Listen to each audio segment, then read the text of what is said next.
चातुर्मास सुरू झाला आहे. श्रावण महिन्याची सुरुवात श्रावणी सोमवारांनी झाली होती. पहिल्या श्रावणी सोमवारी अगदी उत्साहात आणि आनंदात साजरा झाला होता. व्रतचरण करण्यात आले होते. अनेकांनी शिवमंदिरात जाऊन महादेवाचे दर्शन घेतले. विविध पद्धतीचे अभिषेक यथासांग यथाशक्ती करण्यात आले. शिवपूजनासाठी श्रावण महिना सर्वोत्तम मानला जातो. आता दुसरा श्रावणी सोमवार येत आहे. या दिवशी कोणते शिवमूठ वाहावे, व्रतचरण कसे करावे, जाणून घेऊया. भगवान महादेवांनी कामासुरावर विजय मिळवला होता.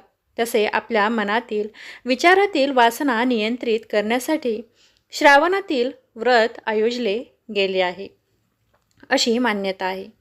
जी व्यक्ती देहावर आणि मनावर नियंत्रण मिळवू शकते ती कोणत्याही गोष्टी मिळवू शकते, असा विश्वास श्रावणी सोमवाराच्या उपवासातून आणि व्रतामधून प्राप्त होतो, असे सांगितले जाते. दुसरा श्रावणी सोमवार 12 ऑगस्ट 2024 रोजी आहे.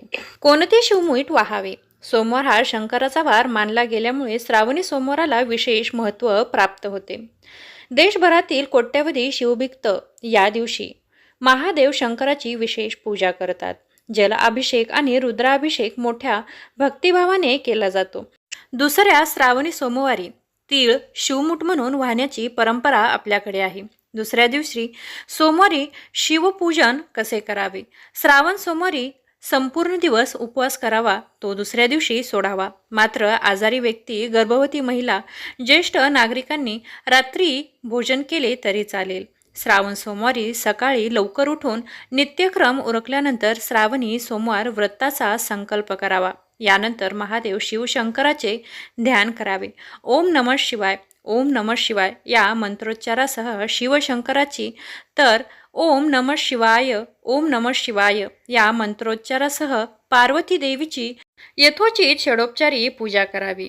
या दिवशी एकभुक्त राहावे. शक्य असल्यास घराजवळच्या एका उद्यानात थोडा वेळ जाऊन यावे. अशा तऱ्हेने हे व्रत एकूण 14 वर्ष करून घ्यावे. मग त्याचे यथासांग उद्यापन करावे, असे सांगितले जाते. ओम नमः शिवाय. हर हर महादेव. श्रावणातील दुसऱ्या सोमवाराच्या खूप खूप शुभेच्छा.